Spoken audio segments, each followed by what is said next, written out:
현재 미국의 금융주들 중에 시가총액 1위의 기업은 바로 JP모건입니다. S&P 500 빅테크주들이 애플, 마이크로소프트를 비롯해서 순서대로 보면 금융주 중에는 JP모건이 시가총액이 가장 큰 기업입니다. 그동안은 모건스탠리, 골드만삭스, 또 뱅크 오브 아메리카, 또 도이체방크 이런 데서 나온 리포트들, 보고서들을 여러분들과 공유를 했었는데 이번에는 미국의 금융주들 중에서 시가총액 1위 JP모건의 보고서, 리포트를 한번 공유합니다. 미국 증시 내년 상반기 전 저점 테스트, 그동안 나왔던 리포트들하고 비슷하죠. 모건스탠리나 또 골드만삭스나 이런 곳에서도 내년 상반기, 내년 1분기 저점일 것이다 라는 보고서가 나왔었습니다. S&P 500 기업 수익 전망도 약 9% 정도 낮췄습니다. 세계 최대 투자은행입니다. JP모건. S&P 500 기업들의 2023년 수익 전망을 9% 정도 하향 조정을 했습니다. 야후 파이낸스에 따르면 JP모건은 고객들에게 보낸 노트에서 S&P 500 기업들의 내년 평균 주당 순이익 EPS 예상치가 205달러가 될 것이라고 전망을 했습니다. 이것은 이전 전망치 225달러에서 약 9% 정도 하락한 수치입니다. JP모건은 수요, 가격 결정력, 마진, 자사주 매입이 이 모든 요소들의 악화 이유로 꼽았습니다. 기업들의 순이익 감소는 자연히 주가 하락으로 이어질 수 있는 것입니다. 기준금리 인상 등 이 통화정책 영향으로 기업 실적이 대체로 부진한 흐름을 나타낼 수 있다는 것입니다. S&P 500 지수에 포함된 상장 기업들의 내년 평균 순이익이 기존 예상보다 감소하면서 주가에도 악영향을 받을 가능성이 크기 때문입니다. 또 JP모건은 연방준비제도의 긴축 통화정책이 펀더멘탈을 약화시켜서 S&P 500 지수가 내년 상반기 동안 올해 저점 3,492까지 내려갔었던 그것을 다시 재테스트할 수 있다라고 예측을 했습니다. S&P 500 지수는 올해 3,492포인트로 저점을 찍고 반등을 했는데 내년에는 이보다 낮은 수준까지 하락할 수 있다는 가능성이 있다는 거예요. JP모건의 애널리스트들은 S&P 500 지수가 2023년 상반기에 올해 저점을 재시험할 가능성이 높다고 어제 메모에서 밝힌 겁니다. 상반기 1월부터 6월이죠. 모건스탠리는 1분기라 그랬어요. 1, 2, 3월. 그런데 JP모건은 1월부터 6월 사이라고 상반기라고 얘기했습니다. 이 JP모건의 전략가들은 메모에서 지금 성장의 모멘텀이 내년 초까지 지속되지 않을 것으로 예상을 하고 금융 여건이 계속해서 긴축되고 통화 정책이 더욱 제한적으로 바뀌면서 펀더멘탈은 계속 악화될 것이라고 전망했습니다. JP모건 애널리스트들은 선진국 중에서 영국 주식이 여전히 최고의 선택이며 경기 침체와 지정학적 리스크에도 불구하고 유로존이 미국에 비해 매력적인 가격을 가지고 있다라고 평가를 했습니다. 이런 평가들, 이런 보고서들, 이런 리포터들, 기사들 나온다고 또 미국이 아니라 또 영국으로 쫓아가시겠습니까? 그건 아니죠. 다만 JP모건은 내년부터 실업률 상승과 기업 경영 악화가 연준의 통화정책 전환을 자극을 하는 요인이 될 수 있습니다. 하반기부터 그래서 증시 반등이 본격화될 것으로 내다봤습니다. 하반기부터.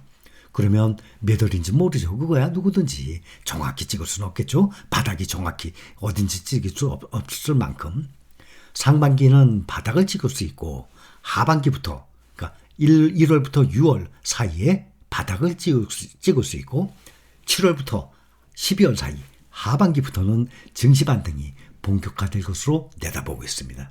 그래서 하반기에는 증시가 회복이 돼서 연말까지 4,200선을 회복할 수 있을 것으로 보고 있습니다. JP모건은 디스인플레이션, 실업률 상승, 투심 위축과 결합된 이러한 매도세는 연준이 피봇이란 말 많이 쓰죠. 통화정책 전환이에요. 이 통화정책 전환을 시작하기에 충분할 것으로 보고 있고 이 피봇이 자산 회복을 이끌 것으로 보고 있습니다. 한편 이런 JP모건의 전망은 월가 대부분의 전망과 비슷하죠. 골드만삭스를 비롯한 대부분의 월가 리스트 월스트리트에서 이 은행은 내년 증시가 상반기에 하락했다가 하반기에 회복할 것으로들 보고 있지 않습니까? 내년 연말지수 전망치도 비슷합니다. 골드만삭스는 내년 S&P 500 지수가 4,000으로 끝날 것이라고 전망하고 있습니다. 모건 스탠리는 3,900에 그칠 것으로 예상합니다. JP모건은 4,200을 예상하고 있어요. 그런데 과연 내년 연말이 돼봐야 당연히 어느 회사 또 어떤 전략가 누구의 생각이 맞았는지를 알 수 있는 건 아니겠습니까? 그러면 골드만삭스, 모건 스탠리, JP모건 정말 세계적인 투자은행들, 기업들 아니겠습니까? 여기서 나오는 보고서, 리포터들, 뉴스 기사들 이것은 전 세계 사람들이 주시를 하고 있는 내용들이에요. 그런데 내년 말에 S&P 500 지수가 3,900에서 4,200을 보고 있다면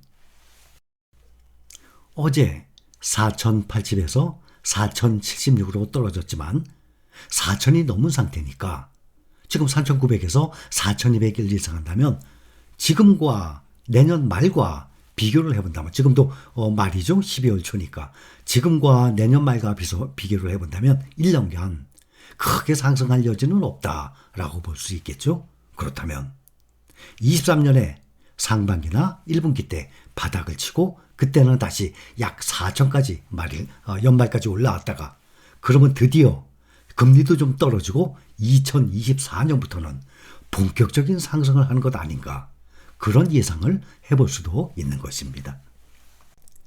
이번에는 달러 환율을 좀 살펴봅시다. 달러 환율 1,450원 가까이 갔던 상당히 높았죠. 달러 환율이 지금 1,300원 아래로 하락했습니다. 요즘 짧은 기간에 아주 많이 떨어졌어요. 미국의 금융중심지 월가죠. 달러 초강세, 이른바 킹달러라 그래요. 요즘 워낙 강세여서 현상이 내년에는 끝날이라고 보는 전망이 힘을 얻고 있습니다. 올 들어서 초강세를 보이던 달러 가치가 이 주춤하고 있는 가운데 JP모건이나 모건 스탠리 등 월가의 대형 금융사들이 달러 약세를 전망하고 있습니다.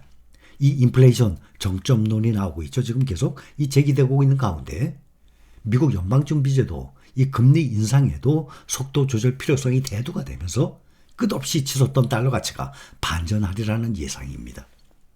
달러 대신 유로, 엔, 또 우리나라 원화, 신흥국 통화매수 움직임도 관측되고 있다고 합니다.